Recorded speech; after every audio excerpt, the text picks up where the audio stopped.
다윗 시리즈 15번째 시간입니다.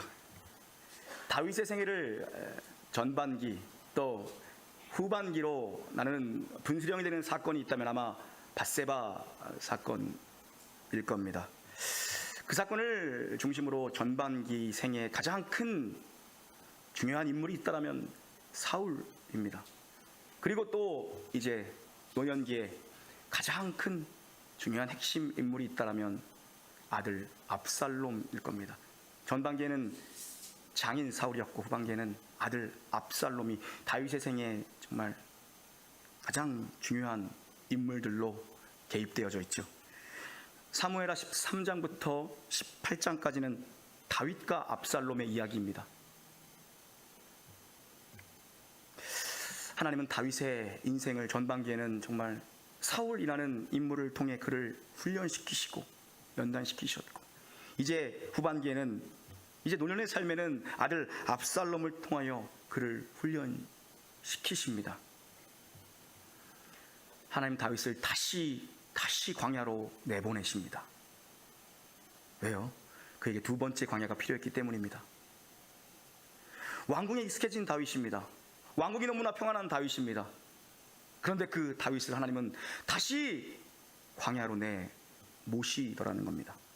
오늘 본문의 이야기는 사실상 다윗이 지었던 다윗의 범죄의 그 이야기의 연속선상에서 다윗이 지은 죄의 열매들이 그의 가정 또 왕실 한 국가에 이르기까지 정말 확대되어 가는 것을 보게 합니다. 다윗의 죄악이 눈덩이처럼 불어나서 그 파급 효과가, 그 영향력이 국가 전체에 미치는 그 죄의 결과, 죄의 열매들에 관한 이야기죠.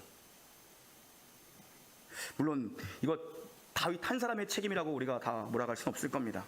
그러나 그 단초가 제공된 것은 다윗 자신이라는 것을 면할 길이 없습니다. 사실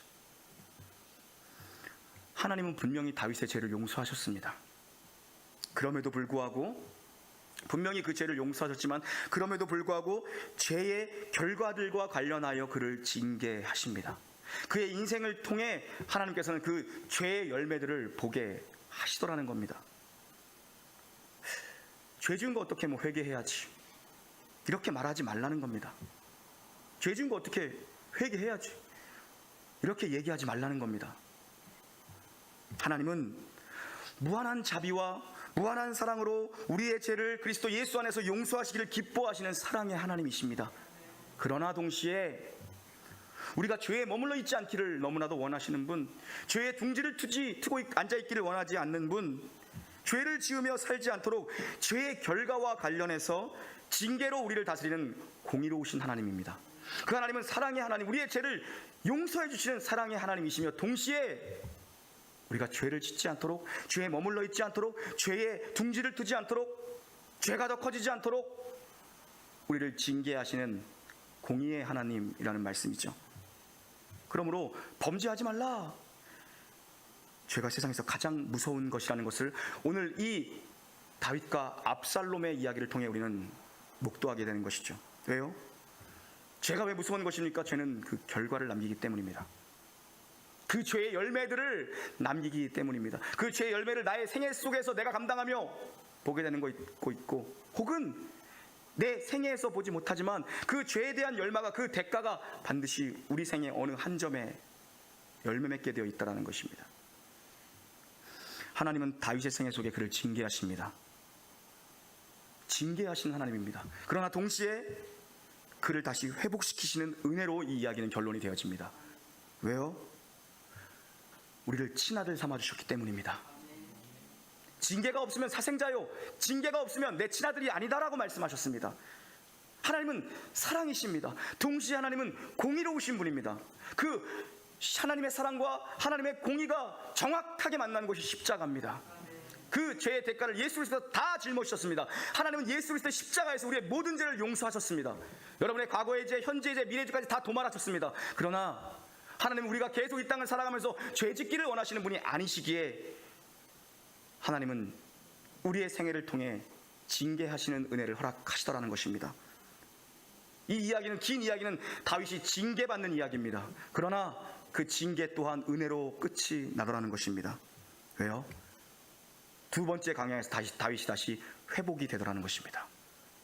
이 이야기의 시작은 다윗의 맏아들 암논입니다. 암논. 이복 여동생 다말을 겁탈합니다. 성폭행합니다. 그렇게 시작된 이야기입니다. 그 다말이, 성폭행당한 다말이 압살롬의 누이입니다. 다윗이, 하나님 분명히 이스라엘 왕은 달라야 된다. 세상의 왕들은 얼마든지 첩과 후궁들을 마음껏 둘 수 있다. 왕의 권한 아니냐? 금은부화를, 사유의 재산을 쌓아두는 것이 왕의 특권 아니냐? 군사력이 왕의 힘 아니냐? 그러나 이스라엘의 왕은 달라야 된다. 이스라엘에게 왕이 있거든 3대 금기사항을 주셨지요.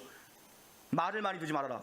군사력을 강화시키지 말아라. 또 하나, 여자를 많이 두지 말아라. 또 하나, 금과 은을 너무 많이 쌓아두지 말아라. 다윗이 여자를 많이 두지 말라고 했는데 성경 곳곳은 언제나 다윗의 후처들의 이름, 다윗의 여자들의 이름을 꼬리표처럼 달고 다니죠. 이 많은 아내들 때문에 지금 족보가 어지러워진 겁니다. 그래서 이런 사건이 일어났죠. 그래서 암논이, 다윗의 장자였던 암논이 다말을 성폭행하는데 다윗이 이 일을 알고도 침묵을 지킵니다. 비겁한 침묵을 다윗이 선택합니다. 근친상간이 일어났는데 다윗이 그 일에 침묵합니다. 그런데 그때 동일하게 다윗과 함께 침묵을 지켰던 한 사람의 인물이 또 있습니다.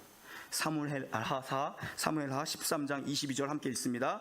시작.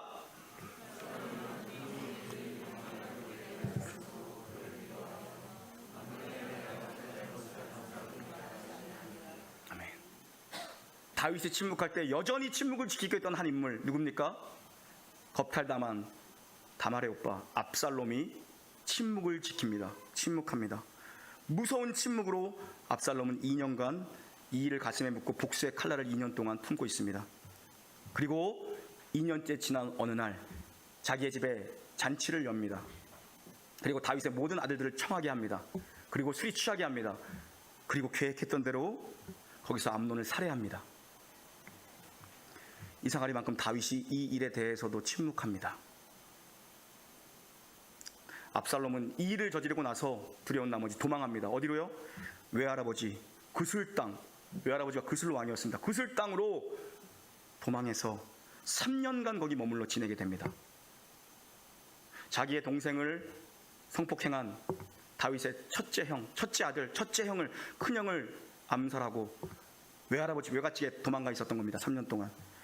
시간이 지나면서 분노했던 다윗이, 이 일로 다윗이 분노했습니다. 분노한 다윗이 압살롬을 조금씩 그리워하게 됩니다. 특별했던 능력이 있었던 아들 압살롬입니다. 압살롬은 어마어마한 능력의 소유자였죠. 다윗의 아들 중에서도 가장 출중한 압살롬을 그리워하기 시작합니다. 다윗이. 그래서 정치적 계산이 빨랐던 요압 장군이 3년 만에 압살롬을 예루살렘으로 복귀시킵니다. 복궁시키죠. 그런데 여기서 다윗이 압살롬의 복궁을 허락해 놓고도 2년 동안 들여다보질 않습니다. 대면해주지 않습니다. 압살롬을 쳐다보지 않고 눈길을 주지 않습니다. 다윗이. 압살롬에게 거절과 상처감과 미움과 분노가 커져갔죠. 그리고 어렵사리 2년 만에 한참이 지나서 그들이 아들과 아버지가 재회합니다. 둘 사이에 미묘한 감정만 남습니다. 미묘한 감정과 갈등의 기운이 둘 사이에 남아있어 형식적인 만남을 합니다. 결국 그 후의 이야기가 오늘 본문입니다. 그때부터 4년 동안, 아니요, 어쩌면 그 이전, 훨씬 이전부터 압살롬은 모반을 은밀히 계획하고 준비하고 있었는지 모릅니다. 압살롬도 아마 아버지 다윗의 마음을, 왕의 마음을 얻고자 엄청나게 노력했을 겁니다. 그러자 아버지의 눈밖에 나버렸습니다. 그때 쿠데타를 계획합니다. 사람이 다 그렇습니다, 여러분. 모든 사람이 그렇습니다. 마음을 얻고자 하다가 마음을 얻지 못하면 반역을 일으킵니다.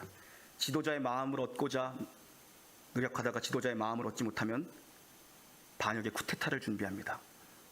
그게 인류의 역사죠. 오늘 이 압살롬이 4년 동안 비밀리에 이 일을 신중하게, 아주 치밀하게 준비하는데, 이 쿠데타를 준비하는데 어떻게 준비합니까? 자기를 위하여 병거와 말들을 모으기 시작합니다. 그리고 50명이나 되는 호위대를 끌고 다닙니다. 왜요? 이미지 메이킹입니다. 매일 아침 성문에 일찌감치 출근합니다. 왜요? 왕을 만나기 위해 오는 백성들을 중간에서 가로채게 합니다. 성문, 사람들의 왕래가 많은 곳입니다. 특별히 전통적으로 재판, 판결이 이루어지는 곳이 성문 앞입니다. 억울한 사람들, 원통한 사람들, 불만이 큰 사람들이 왕에게 나오는 자리입니다. 압살롬이 일찌감치 사는 동안 거기에 매일같이 출근해서 그 억울한 사람들, 원통한 사람들의 마음을 만지기 시작합니다.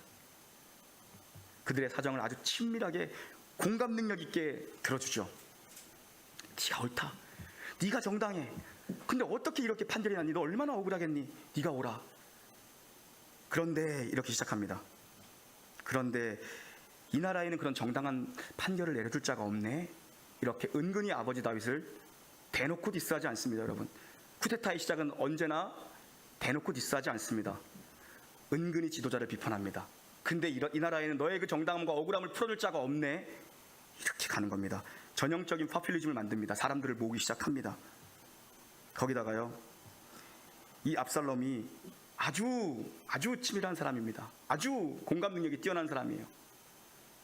사무엘하 14장 25절 한번 읽어볼까요? 함께 읽겠습니다. 시작. 온 이스라엘 가운데에 그는 발바닥부터 정수리까지 흠이 없음이니라. 압살롬의 외모에 대한 성경의 기록입니다. 머리부터 정수리부터 발끝까지 흠이 없을 정도로 아름다운 용모를 가진 자, 최고의 외모, 출중한 외모를 가진 자입니다. 거기다 머리가 상당히 깁니다. 이 사람 나중에 그 머리가 나무에 걸려 죽죠. 원빈 같은 거예요. 원빈. 그 연예인들이 그 잘생기고 예쁘긴 하더라고요. 여러분들 뭐 연예인 뭐 저는 몇 명 못 봤는데 가끔 본 적이 있거든요.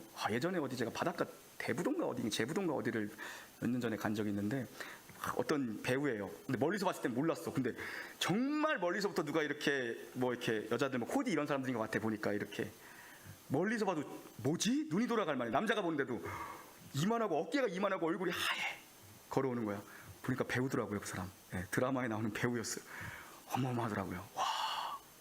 그리고 몇 년 전에는 제가 저 일동탄에 있는 농민마트에 가서 장을 보는데, 장통에 들고 장을 보는데 여자가 내 앞에 가로막고 있어. 이렇게 눈을 들어봤는데 그 여자분 여기 목 이렇게 뭐라 그러죠? 여기가 보여. 울따라 그러나요? 여기 부분이 보이는 거야.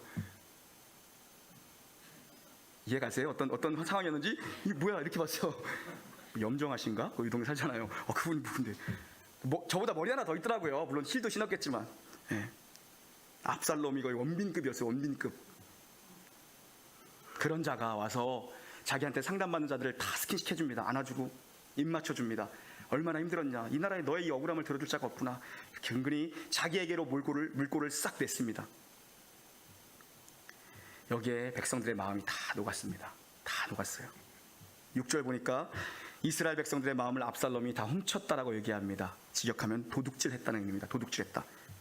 하나님의 왕, 하나님 기름 부음 받은 왕 다윗의 백성들입니다. 그런데 이것을 중간에서 압살롬이 다 백성들의 마음을 도둑질했습니다.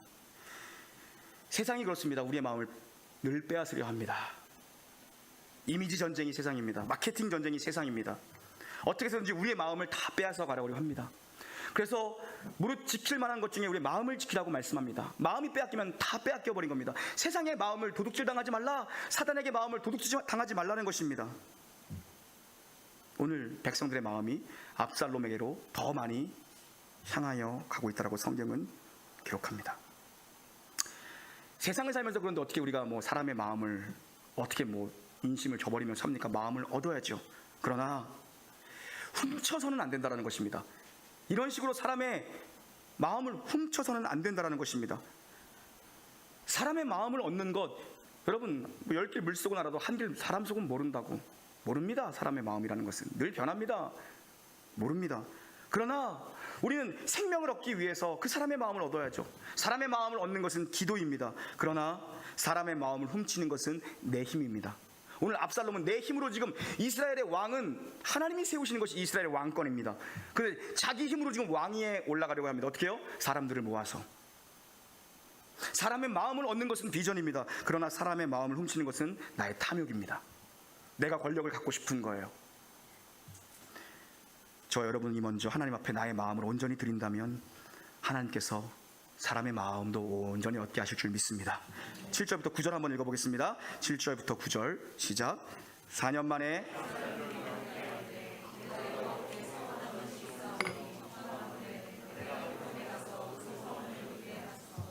당신의 종 아람 그때 있을 때에 선하기를 만일 여호와께서 반드시 나를 예루살렘으로 돌아가게 하십니다. 내가 여호와를 섬기리라 하였나이다. 왕이 그에게 이르되 평안히 가라 하니 그가 일어나 헤브론으로 가니라. 아멘. 4년간 치밀하게 공을 들입니다. 무서운 사람입니다. 이 사람 일이 다 된 것 같습니다. 이제 그리고 아버지 다윗을 찾아갑니다. 어느 날 그리고 얘기합니다. 왕이시여, 제가 외할아버지 댁에 그술 왕가에 몸을 피하여 3년간 있을 때에 그때 여호와 하나님께 서원한 것이 있습니다. 제가 만약에 예루살렘으로 복궁하게 되면 하나님께 꼭 드리겠다고 약속한 것이 있으니 저를 헤브론으로 보내주십시오. 제가 그곳에서 제사를 서원제겠죠. 제사를 드리길 원합니다. 다윗이 다녀오거라 합니다. 종교를 정말 빙자한 권력의 털을 만드는 거죠. 예배를 빙자한 자기의 탐욕을 채우는 거죠. 특별히 헤브론은 정말 유서가 깊은 땅이죠. 족장들이 묻혀있는 땅입니다. 그리고 자기 아버지 왕이 기름 부어 세워진 곳입니다. 왕으로 즉위한 곳에 뿌리채 헤브론에서 자기가 갈아엎겠다는 것입니다. 헤브론으로 갑니다. 여기서 반란 세력을 집결하겠다는 것이죠. 그가 택한 장소가 헤브론입니다. 어쩌면 다윗이 헤브론에서 왕으로 기름을 부어받았죠. 그런데 다윗이 수도를 천도합니다. 예루살렘으로. 어쩌면 수도가 천도되었을 때 가지고 있었던 헤브론 사람들의 섭섭한 민심을 이 사람이 이용한 건 줄도 모릅니다. 치밀하거든요. 이 사람은 정치적으로. 지금 이 아들 압살롬이 자기의 맏아들입니다. 암논을 살해한 압살롬이 헤브론으로 간다 그러면 다윗의 등골이 사실 오싹해져야 되는 상황이거든요. 10절부터 12절도 한번 읽어보겠습니다. 시작. 이에 압살롬이 정탐을 이스라엘 모든 지파 가운데 들어보내 이르기를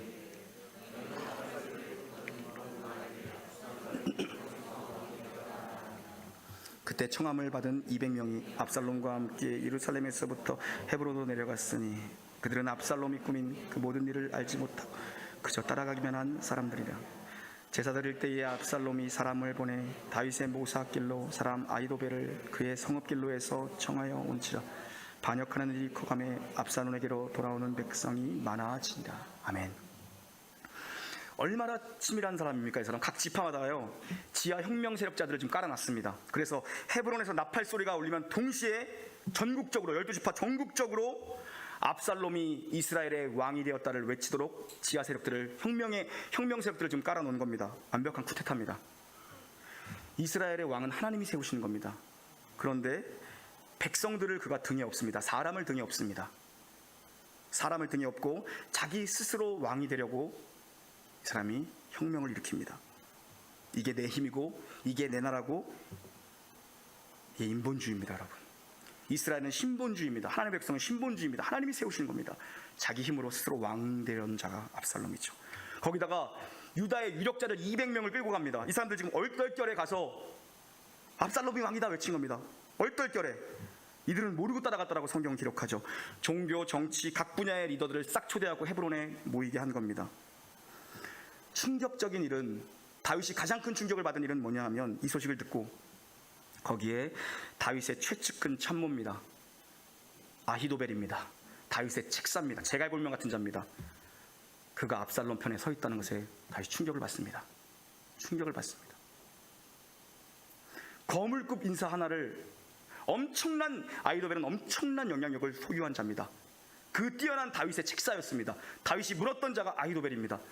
근데 거물급 정치인 하나를 영입한 겁니다. 민심을 전부 다 돌이키겠다는 것입니다. 이 사람도 다윗을 버리고 압살롬에게 섰다라는 걸 보여주기 위한 거죠.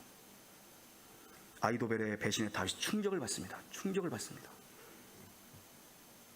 여러분, 오늘 압살롬의 반역의 역사는 우리에게 무슨 메시지를 주는 겁니까?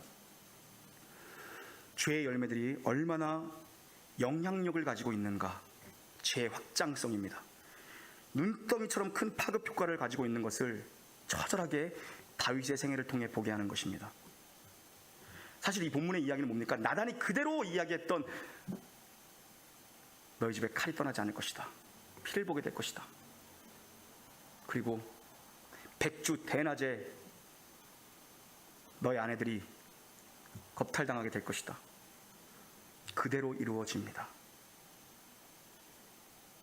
그 내용들이 성취되는 것을 우리는 오늘 보고 있는 것입니다. 죄의 역사는 결국 고통입니다. 한 사람의 고통이 아니라 이 죄는 가정과 왕궁과 나라 전체까지 파급적인 영향력을 가지고 옵니다. 이런 모든 과정을 보면서 죄가 어떻게 서로에게 영향을 미치는지를 보라는 것입니다. 성경은 너무나도 면밀하게 하나님께서 나단의 입을 통해서 선포하신 그 징계의 내용들이 그대로 다윗의 생애에 드러나고 있음을 오늘 보여주고 있죠. 저는 말씀을 준비하면서 과연 다윗은 이 모든 일을 정말 몰랐을까 하는 의문이 생겼습니다.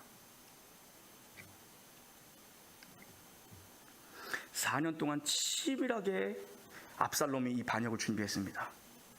다윗은 정말 몰랐을까? 이런 묵상을 해보았습니다. 여러분 생각해 보시죠. 다윗이 어떤 사람입니까? 이 압살롬의 치밀함이 어디서 나온 겁니까? 아버지한테 물려받은 겁니다. 사실. 왜요? 사울이 그토록 다윗을 평생 쫓아다녔지만 흠집을 내지 못했죠. 다윗은 근데 장수 우리아를 한 번의 계획에 한 방에 죽여버립니다. 엄청난 치밀한 사람입니다. 이 사람 무서운 사람입니다.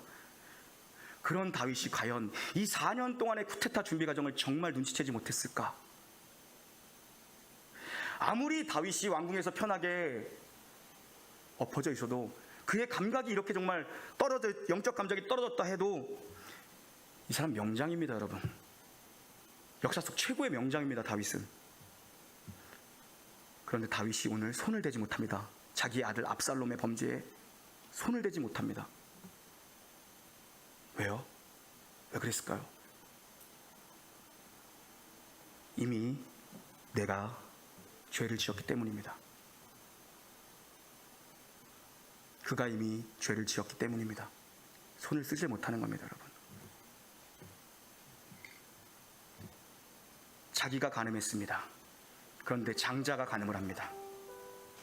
아무 말 하지 못하고 비겁한 침묵을 지킵니다. 자기가 그 사건으로 말미암아 결국 우리아를 죽입니다. 살인을 합니다. 근데 압살롬이 이번에 그 간음 사건으로 말미암아 결국에 또 동일한 살인을 합니다.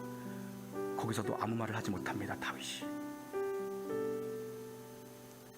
자기도 간음하고 자기도 살인했어요. 근데 아들이 동일하게 하는 것입니다. 왜 다윗은 이렇게 점점 커지는 압살롬을 막지 못한 것인가? 이스라엘 최고의 성왕이요, 어마어마한 전투력을 가진 사람입니다. 명장입니다. 연전연승을 하는 사람입니다. 20대에 골리앗을 이겼습니다. 10대에 골리앗을 이기고 20대 30대에 가는 곳마다 이깁니다. 패전을 모르는 사람이 다윗입니다. 근데 압살롬 앞에 무기력하게 그가 맨발로 눈물을 흘리며 머리를 풀고 쫓겨납니다.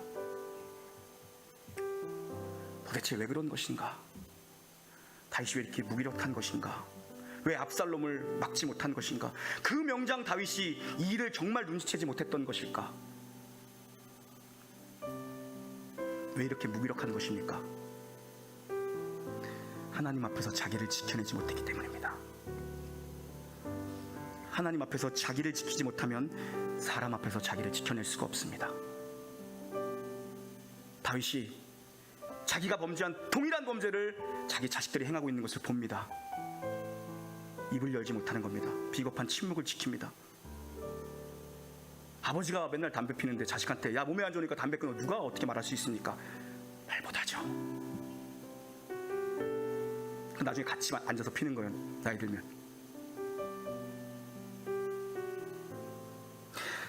다윗이 하나님 앞에서 자기를 지켜내지 못했습니다. 가는 곳마다 연전연승을 하며 모든 것을 이겨냈던 다윗인데 다윗이 나이 50에 하나님 앞에서 자기를 지켜내지 못합니다. 이 일로 어마어마한 나단의 책망을 하나님의 마음을 기쁘게 했던 다윗인데 하나님을 불쾌하게 해서 하나님께서 그의 집안에 징계를 내리십니다. 그 일로 임신한 아이가 죽습니다. 그런데 하나님은 은혜를 베푸셨죠. 그 징계의 대가로 그 아이를 빼앗아 가졌지만 하나님은 다시 그의 태를 열어 솔로몬을 주셨습니다. 그리고 하나님께서는 말씀하신 그대로 너희 집에 칼이 떠나가지 않을 것이다. 100주에 너의 아내들이 100주의 성폭행을 당할 것이다. 너는 그 일을 숨어서 했지만 내가 그 일을 드러나게 할 것이다 는 말씀하셨습니다. 어디서 그 일이 일어났습니까? 왕궁이 다윗이 죄를 범했던 왕궁 옥상에서 대낮에 백주의 압살롬이 아버지의 첩들을 전부 다 윤관합니다. 모든 것이 다윗의 생애 속에 성취가 되었습니다. 그 모든 것들을 지켜보면서 다윗이 입을 떼지 못했습니다. 왜요? 자기가 범죄했기 때문입니다. 그리고 하나님의 말씀이 떠올랐겠죠. 그 지독하리만 끔찍한 징계의 현장을 지켜보며 다윗이 맨발로 예루살렘 궁을 빠져나옵니다. 울며 머리를 풀어 제끼고 울며 빈손으로 예루살렘 궁을 빠져나옵니다. 이것이 인생입니다, 여러분. 하나님 앞에서 자기를 지켜내지 못했기 때문에 사람 앞에서도 결국 자기를 지켜내지 못합니다. 다시 광야로 갑니다. 다윗이 다시 광야로 갑니다. 다윗에게 두 번째 광야가 필요했던 겁니다. 머리를 풀어헤치고 눈물로 통곡하며 맨발로 울면서 도망을 갑니다. 두 번째 광야. 하나님이 다윗을 낮출 대로 낮추십니다. 하나님이 다윗을 초라하게 하실 대로 초라하게 하십니다. 하나님은 다윗의 인생을 가장 높이셨던 분이 하나님이십니다. 하나님은 높이기도 하시고 하나님은 낮추기도 하시는 분입니다. 하나님은 부하게도 하시고 하나님은 가난케도 하시는 분입니다. 하나님은 살리기도 하시고 하나님 죽이기도 하시는 분이십니다. 이스라엘 최고의 건자의 다윗을 오르셨던 하나님, 내가 누구이기에? 그는 양치는 목동에 불과했습니다. 그 목동을 데려다가 최고의 건자에 높이셨습니다. 가는 곳마다 연전연승하게 만드셨습니다. 이스라엘 최고의 성왕으로 만드셨습니다. 누가 그렇게 했냐는 겁니다. 하나님이 하셨습니다. 그런데 오늘 그 하나님이 그 왕작 너무나도 익숙해 있는 다윗에게, 하나님 앞에서 살아내지 못하는 다윗에게 그를 다시 낮추셔서 그에게 다시 두 번째 광야를 허락하십니다. 왜요? 이것이 바로 징계하시는 은혜입니다. 하나님은 다윗을 징계하시는 겁니다. 그런데 그 뒤에 은혜가 따라옵니다. 무엇입니까? 이것이 하나님의 징계하시는 하나님의 은혜입니다. 징계가 없는 자는 나의 아들이 아니다라고 하나님 말씀하셨습니다. 광야는 하나님께서 우리를 자주 회복시키시기 위하여 자주 사용하시는 하나님의 도구가 광야입니다. 젊은 날 20대 30대를 광야에서 보냈던 다윗, 50이 훌쩍 넘은 나이, 60이 다 된 나이, 그 나이에 하나님은 다윗을 다시 빈손으로 광야로 내모십니다. 두 번째 광야를 허락하십니다. 우리 중에 누구도 광야를 왕궁보다 좋아할 사람은 아무도 없을 것입니다. 전부 다 우리 왕궁에 있고 싶어 하죠. 그런데 하나님은 우리 인생에 또 광야를 허락하시죠. 왜요? 광야가 아니고서는 하나님을 만날 길이 없다는 사실을 우리는 인정할 수밖에 없습니다. 우리가 교만해지면 하나님 우리를 다시 광야로 보내십니다. 우리가 범죄하면 하나님 우리를 다시 광야로 보내십니다. 하나님은 우리를 치셨지만 다시 싸매시는 하나님으로 광야에서 우리를 다시 만나주십니다. 그게 우리 하나님이십니다. 그게 징계하시는 하나님의 은혜입니다. 하나님은 분명 다윗을 용서하셨습니다. 그러나 그의 생애를 통해 다시 한번 광야를 경험하게 하시죠. 두 번째 광야. 그 광야는 은혜의 광야입니다. 어떤 은혜입니까? 징계하시는 하나님을 만나는 광야입니다. 그 광야에서 다윗은 다시 한번 하나님을 발견합니다. 광야로 인하여 다시 하나님을 다윗은 발견합니다. 광야로 인하여 다시 하나님을 찾습니다. 광야로 인하여 다시 하나님을 노래합니다. 우리가 보는 다윗의 시편들 중에 그래서 그 제목이 압살롬에게 쫓겨 다닐 때 다윗이 지은 시라는 표절을 우리가 얼마나 많이 목격합니까? 다윗은 그곳에서 다시 잊고 있던 하나님을 노래합니다. 다윗은 그곳에서 다시 하나님을 부르짖습니다. 다시 그곳에서 하나님을 높입니다. 압살롬에게 쫓겨다닐 때 다윗이 지은 시, 그리고 오늘 다윗의 그 첫 기도가 다시 시작됩니다. 사무엘하 15장 31절입니다. 제가 우리 함께 읽을까요? 함께 읽습니다. 시작. 어떤 사람이 다윗에게 알리되 압살롬과 함께 모반한 자들 가운데 아베도벨이 있다니 다윗이 이르되 여호와여 원하옵건대 아비돌의 모략을 어리석게 하옵소서 하니라. 그가 다시 기도합니다. 자기의 가장 최측근이었던, 자기의 모든 책사였던, 정말 성경은 기록합니다. 아히도벨의 말은 마치 하나님이 그분의 뜻을 선명하게 보여주는 것 같았다라고 성경은 기록합니다. 그 아히도벨이 등을 돌리자 사람이 다 떠나가자 다시 다윗은 여호와께 부르짖습니다. 주님, 아히도벨이 얼마나 똑똑한 자인지 주님께서 아실 겁니다. 그의 모든 모략을 주님께서 어둡게 해주십시오. 다시 기도가 시작됩니다. 수많은 시를 짓기 시작합니다. 압살롬에게 쫓길 때 다윗이 강야에서 지은 시, 다윗의 인생에 주어지는 두 번째 강야 역시도 은혜입니다. 우리의 인생, 우리는 다윗의 인생을 통해서 우리는 무엇을 발견할 수 있어야 됩니까? 다윗이라는 한 인생, 하나님 마음에 합했던 그 사람, 성령의 사람입니다. 그 사람 역시도 늘 마음에 후법이 그와 싸우는 있고 그 인생에 죄와 은혜가 뒤섞여 있다는 것을 우리는 다윗의 인생의 모든 생애를 통해서 우리가 역추적해 나가는 것입니다. 그의 인생에 죄와 은혜가 섞여 있는 소용돌이의 인생이지만 결국 하나님의 주권적 은혜가 그를 이기게 하더라. 그것을 봅니다. 동일하게 우리 인생도 마찬가지입니다. 저와 여러분의 인생도 마찬가지입니다. 우리 인생 죄와 은혜가 섞여 있는 인생입니다. 내 안에 성령의 법과 내 안에 이 탐욕스러운 이 육신의 법이, 다른 한 법이 늘 싸웁니다. 때로는 이기고 때로는 지기도 합니다. 그러나 결국 우리의 인생의 마지막에 하나님의 주권적 은혜가 우리의 모든 죄를 덮고도 남을 만한 하나님의 십자가의 능력이, 그 성령의 능력이 결국 이기는 것을 다윗의 생애를 통해 우리는 확인하게 될 것이고 우리의 생애를 통해서 여전히 동일하게 확인할 수 있어야 한다는 것입니다.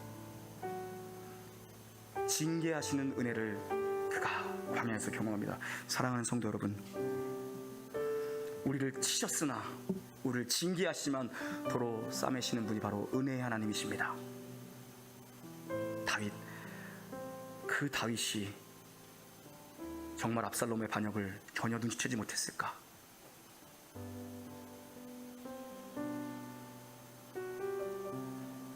주님의 은혜가 우리 가운데 임해 저와 여러분 모두의 심령이 주님 앞에 온전히 회복되는 놀라운 은혜가 있기를 주님의 이름으로 간절히 축원합니다. 기도하겠습니다. 사랑하는 주님, 저희들의 인생에 죄와 은혜의 이야기가 뒤섞여 있음을 오늘 주의 종 다윗의 이야기를 통해 다시 한번 확인합니다. 하나님 아버지, 연약한 죄인들 주님의 은혜로 덮어주심에 진실로 감사드립니다. 하나님 앞에서 살아가는 인생 되게 하여 주시옵고, 연약하고 부족하지만 자녀들 앞에서 할 말 있는 인생을 살아갈 수 있도록 하나님 예수 이름으로 승리하게 하여 주시옵소서. 저와 이곳에 있는 주님의 백성들, 귀한 성도님들 모두 광야에서 다시 하나님을 부르짖고 다시 하나님을 찾고 다시 하나님을 노래할 수 있는 회복된 인생 만들어 주시옵소서. 때론 우리의 잘못과 실수와 실패와 죄악으로 말미암아 주께서 우리를 징계하실 때에도 주님을 끝까지 바라보고 주님이 원하시는 자리에 서 있을 수 있도록 하나님 붙들어 주시옵소서. 징계하시는 주님께 감사드리며 우리 구주 예수님의 이름으로 기도 올리옵나이다. 아멘.